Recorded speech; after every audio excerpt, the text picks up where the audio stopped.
Thank you very much, Barbara. I really do enjoy Soundbites. It's a really wonderful event that I've been to quite a few times. And let me go ahead and, since it's Valentine's Day, God help us all, I will read. I'll read us a few love poems first before I start reading from my book.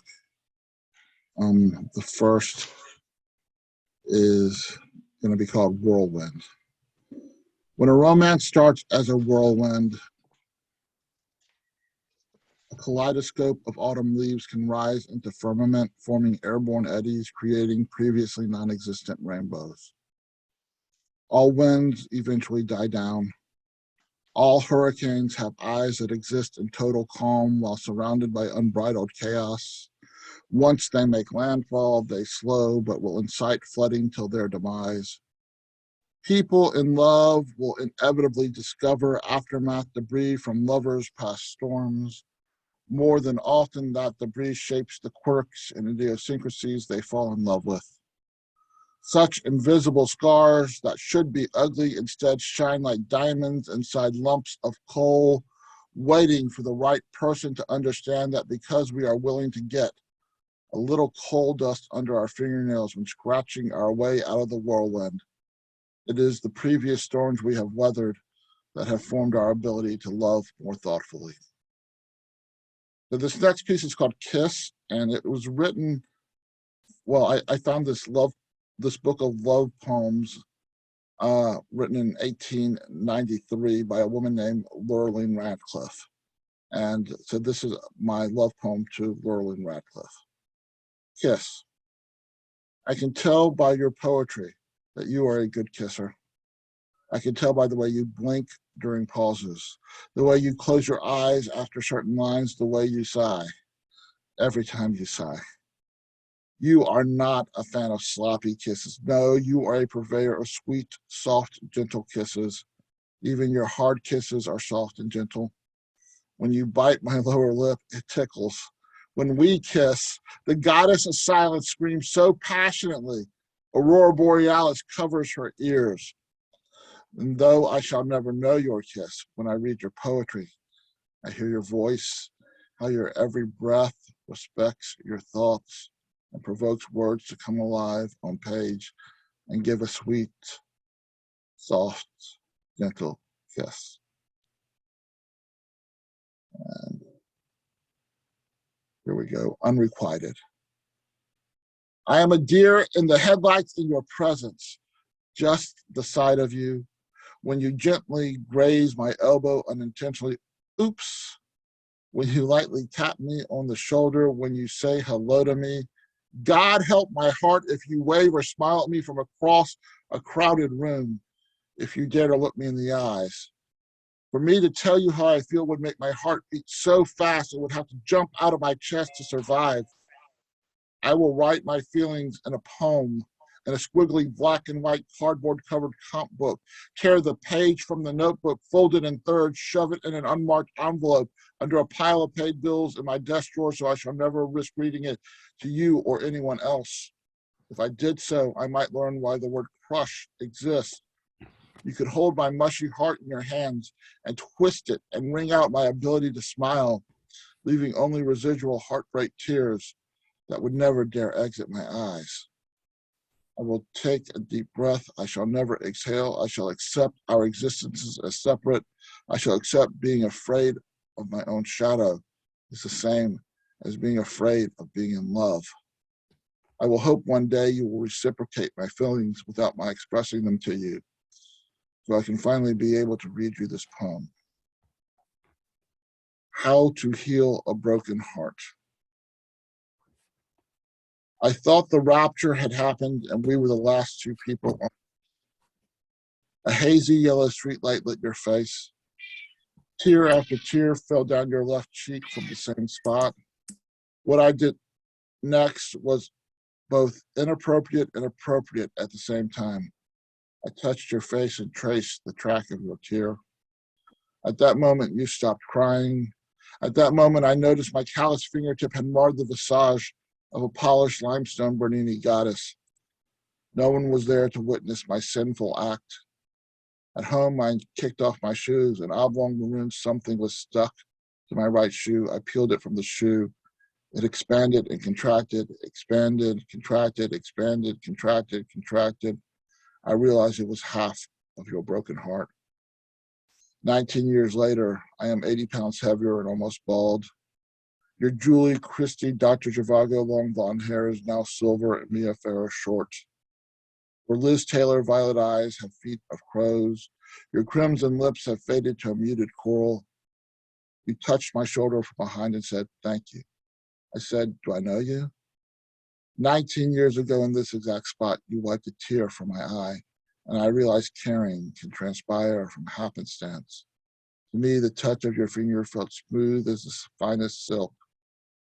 This little trail of tears on my face happened long before we met. Too many misguided choices and so much crying have cut through my soul like a hurricane cuts through a barrier island. I opened my wallet, pulled out from an envelope half of a broken heart. You told me that broken hearts heal themselves by shedding broken skins that die so the heart can live on. You reached in your purse and pulled out a satin bag, which held the other half. It expanded and contracted, expanded, contracted, expanded, expanded, jumped into the night air and brought my half of your broken heart back to life. How much time do I have left? Because I'm not keeping time. I'm sorry. No, oh, you've got some more time. You've had about 10 minutes, probably less. Oh, wonderful! Great, great. So I'm going to read from my book. The first page of my book is just titled "A Slew of Haiku." It's 6 haikus. The last 2 have titles. 1. The meaning of life is not about breathing, but deciding to breathe. 2. Cynicism is an acquired attitude. No one is born that way. 3. Optimism is more than just an idea. It can be a mantra. 4. Embrace your crazy. Who you are is who you are. You are a human. 5. Figurative life best for sale. When it rains and rains, my mind sends me to places perfect for drowning. 6. The worms can't do all the work. Teach a man to fish, and he might not have patience to wait for a fish.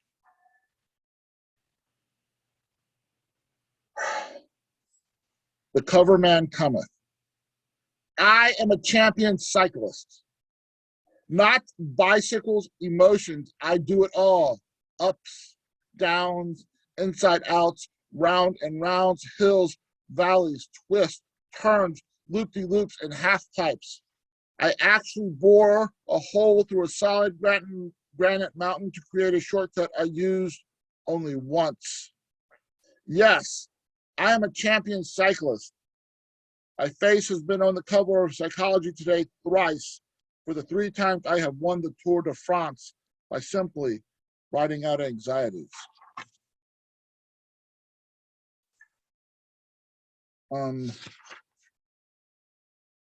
The world's greatest invention.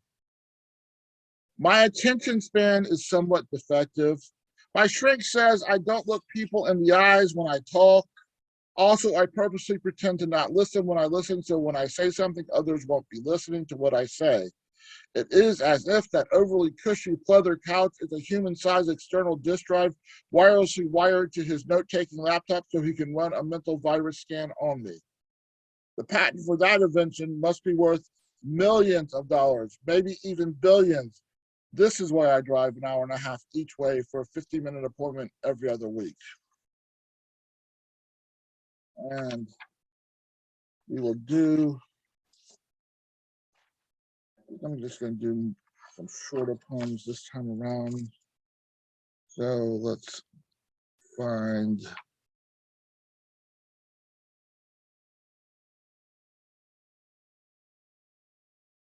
Why I Keep a Midwife on Speed Dial. Anger does not always happen as screaming, yelling, stomping of feet, fist clenching, teeth gritting, furrowed brows, tattered nerves. Anger is not always born of aggression. It can be born of hurt and confusion from a womb unaware of the existence of its pregnancy, conceived via an act of deception or betrayal, from a night of passion that materialized into a morning after that transformed into an insidious compartmentalized ghost. Anger is not always loud. Anger can exist in silence and stagnation. Anger may not have hard edges that cut and bruise all who come in contact with it. It can be soft. It can be amorphous, made of quicksand, encompassing its host in suspended animation, causing phantom paralysis till whoever owns it realizes the phantom is a phantom, a figment of an emotion or a feeling or a reaction to a life event or events that happened in the past that is exactly what it is in the past, which can't exist in the present or future due to the fact that the past can only exist in the past. Then the anger starts to shed its skin, reveal a hollow inside that is a breath long held, now exhaled and let go.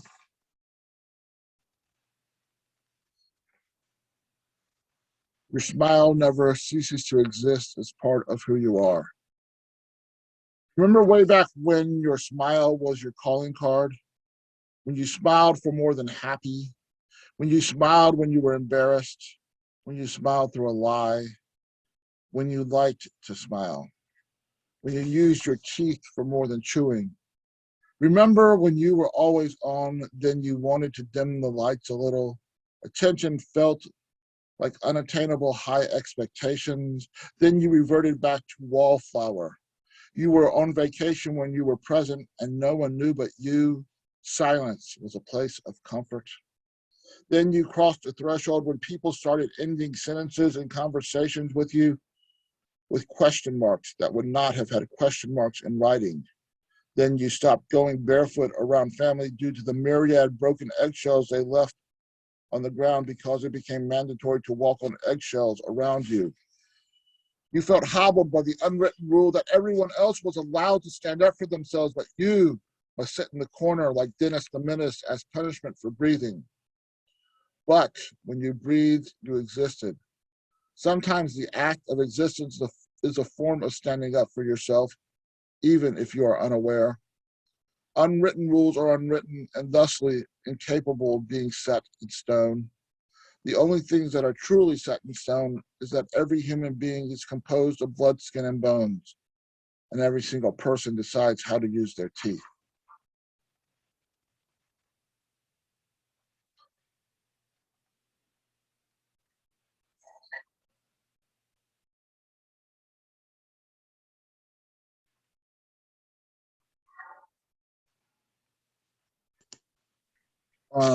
They call them hurricane brain. All my nerves are last nerves. Finality exists as faulty serotonin snipers missing targets, trying to hit bullseyes. They attempt to cross the bridge, but the bridge was cut open by a Category 5 hurricane now sitting broken in Mobile Bay with a 1/8 mile gap. Concrete, asphalt, and rebar at the bottom of the bay where crabs used to crawl. The engineers must decide whether it is feasible to repair rather than replace. But according to the science of bridge architecture, once a bridge breaks, no band-aids or plaster casts can put Humpty Dumpty back together again. Pills are but a tool in an intricate toolbox, serving as band-aids for broken bridges, where serotonin tries to connect us to happiness, but can't always curtail the most common disease in the world, which consists of last nerves with finality. How to turn your home into an indoor amusement park. When dizzy happens, you might sit or lie down to stop the room from spinning, but when life continues to spin out of control, everything that seems to be on a forward trajectory can act as a doorstop for everything else. Your overwhelmness becomes a tumor hidden beneath your skin no one knows about unless they touch you. But you successfully block touch by allowing unlimited Reiki or denying fingertip access with a level of deftness that has them avowing how smooth your skin is. The fog released from the breath of your words is a barrier that blocks their sense of touch from knowing it has not achieved touching. You can be as disoriented as possible while tricking the world your life is an Olympic perfect 10 balance beam routine because the gymnast on the beam is a hired ringer with your face temporarily tattooed to theirs. Every room in your house is a different dizzying ride, playground roundabout, spinning teacups, tilt-a-whirl, G-force astronaut training exercise.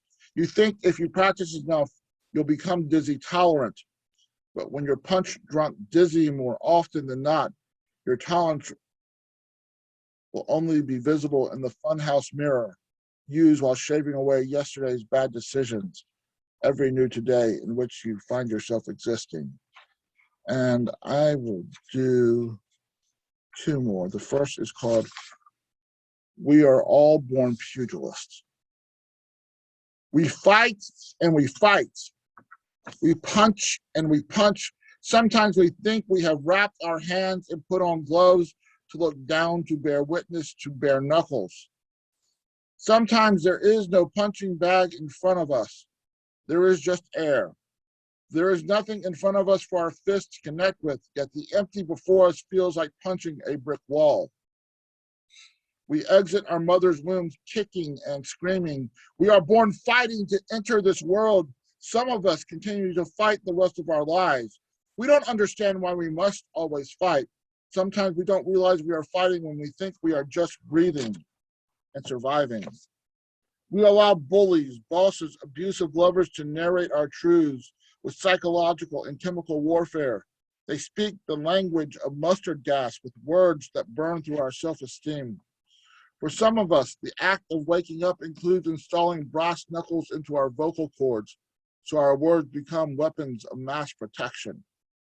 For some of us, our silence is self-flagellation, for allowing others to guide the pens with which we write our lies. So we must relearn to wrap our hands and again wear the gloves we were born wearing when we kicked and screamed our way into this world, so we don't have to write our futures with our gloves on. And one more poem, which is called Them Who Conspire Against People with Feet. I believe there is a conspiracy afoot between the manufacturers of shoes and the makers of shoelaces. Every time I buy new shoes, I tie them. There always seems to be at least a foot of shoelace left on each shoe. I double knot them, yet there is still enough shoelace left over that it is inevitable that I will step on them.